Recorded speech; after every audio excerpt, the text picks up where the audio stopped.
Olá, boa tarde. Tudo bem com vocês? Sou a professora Janete da Rede Municipal de Ensino. E hoje nós veremos algo diferente da aula anterior. O que nós vimos na aula anterior? Nós vimos produção de texto.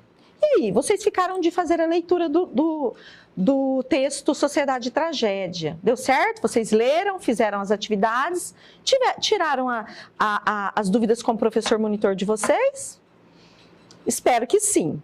Hoje nós trabalharemos algo diferente, estudo da língua, nós trabalharemos verbo, tão assombroso verbo, que muitos alunos sempre têm medo, professora, eu não entendo verbo. Hoje nós vamos ver, podem ver que nós colocamos tempo simples do indicativo 1, porque essa aula será dividida em duas partes, por ela ser um pouco extensa, vocês podem até olhar no material didático de vocês. Então nós a dividimos. Então vamos iniciar? Leia o fragmento de um poema de Paulo Leminski. Fragmento, uma pequena parte. O vocábulo via aparece... Via sem saída, via tudo, não via a vida. Paulo Leminski, toda a poesia. Apenas uma estrofe. Então, o vocábulo via aparece 3 vezes nesse poema. Em qual dos versos essa palavra é um verbo? Nós temos 3 versos apenas nessa estrofe. E com sentidos diferentes, essa palavrinha. Em qual é um verbo?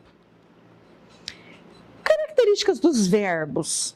Antes de revermos os tempos verbais do modo indicativo, vamos retomar algumas características da classe dos verbos.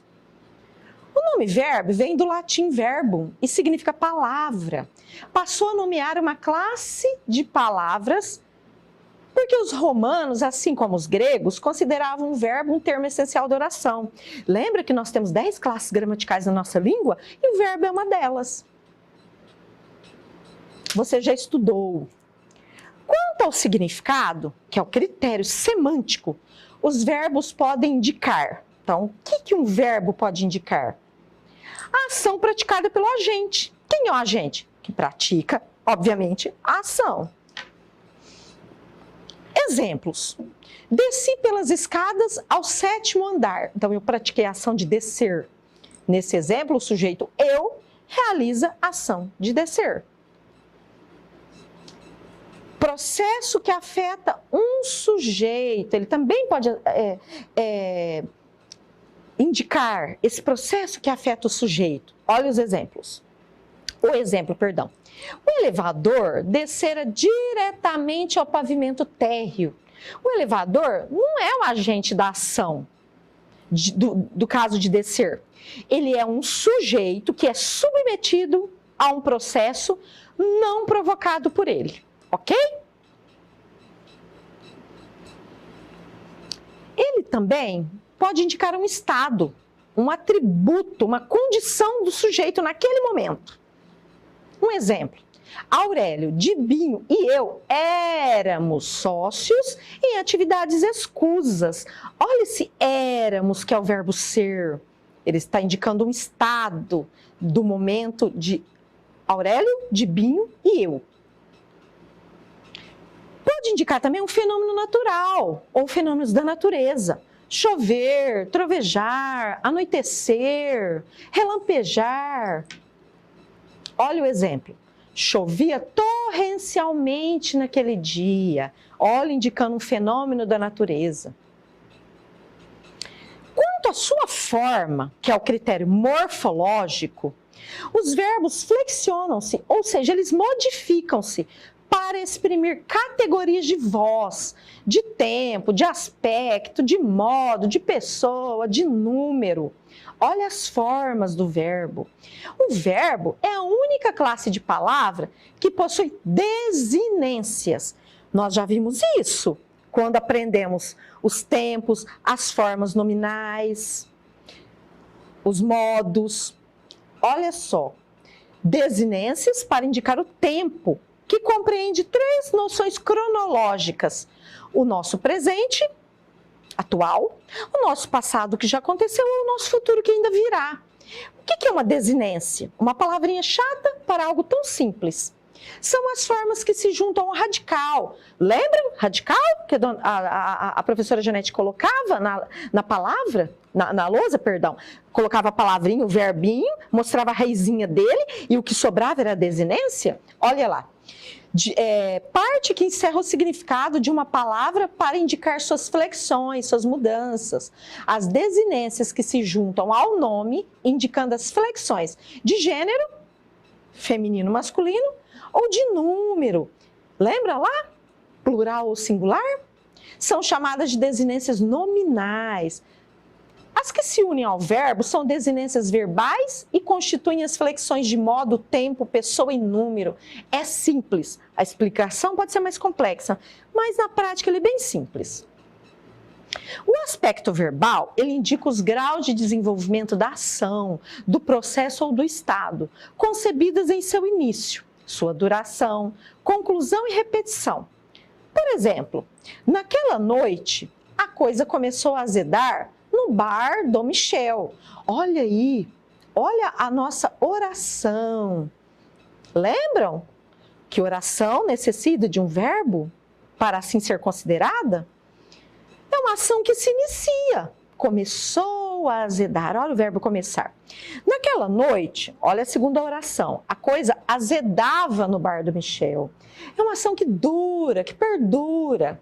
Começava a azedar. Naquela noite, a coisa azedou no bar do Michel. Pronto, uma ação que foi concluída. A coisa vivia azedando no bar do Michel. É algo que não foi concluído, uma ação que se repete, azedando. O modo, ele indica como o enunciador, aquele que fala, pretende que o processo verbal que ele enuncia seja percebido por quem? Por nós, pelo interlocutor ou leitores que somos. Então, o modo, ele se divide em modo indicativo, em cima, modo subjuntivo mais abaixo e o imperativo. Isso foi explicado também para os alunos, 8º e 9º anos já.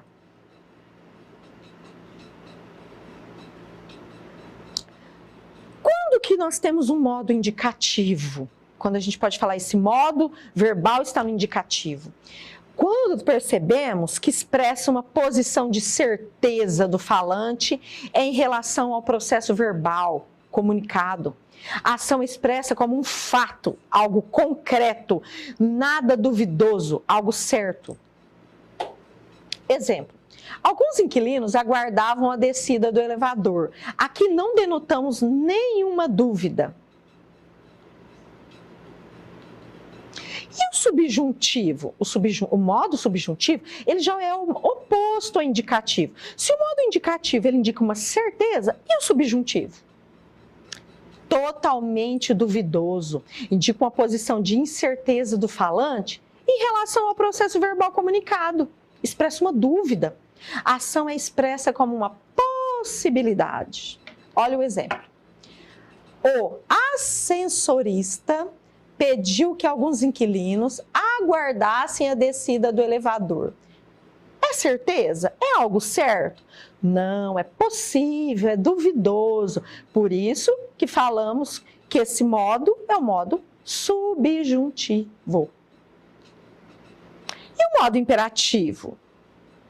Esse modo, eu particularmente, o chamo de mandão, aquele que dá uma ordem.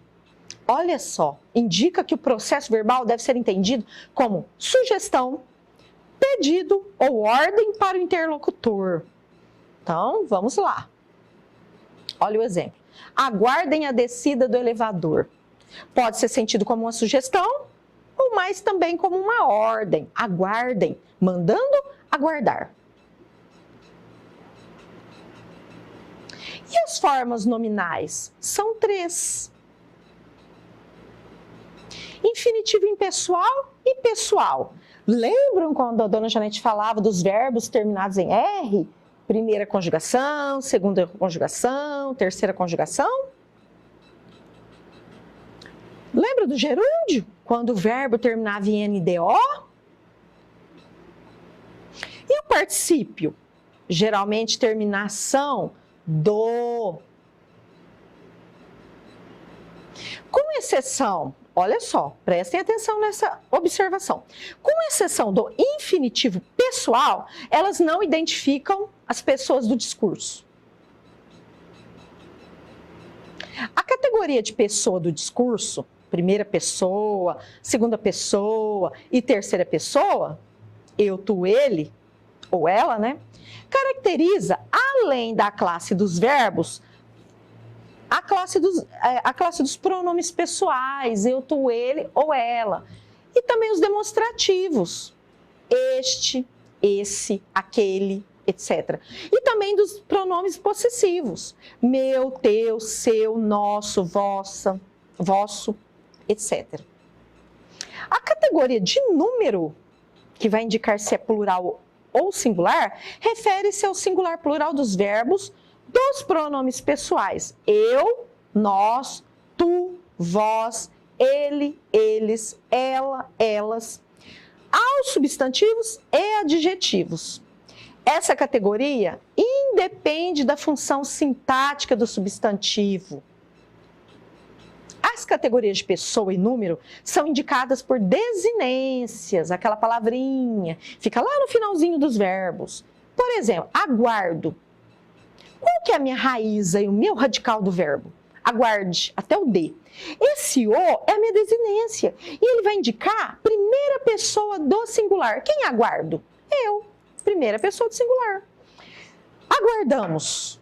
Também, olha o moza aí, a nossa desinência, ela já indica a primeira pessoa do plural. Quem que aguardamos? Nós, primeira do plural. Aguardas. Quem aguardas? Não é muito usado no nossa região, a segunda pessoa, né?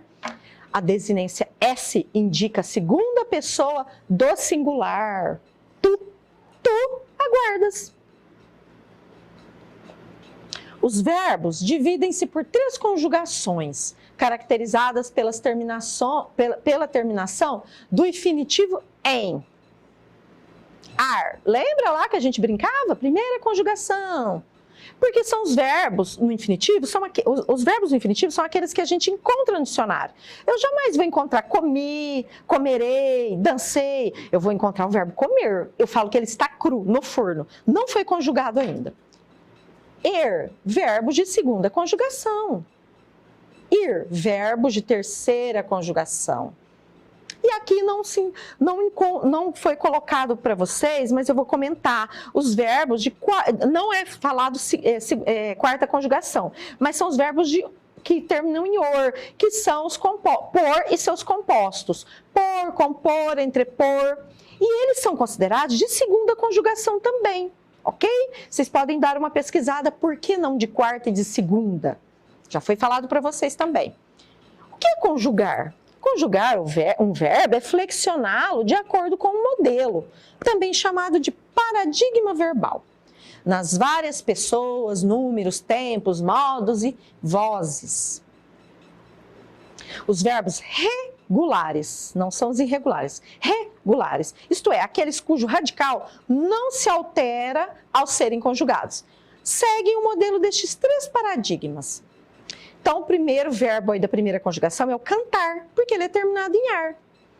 Conjugação, primeira conjugação, indicada pela vogal temática A. Vender, verbos da segunda conjugação, indicada pela vogal temática E. Partir, terceira conjugação, indicada pela vogal temática I.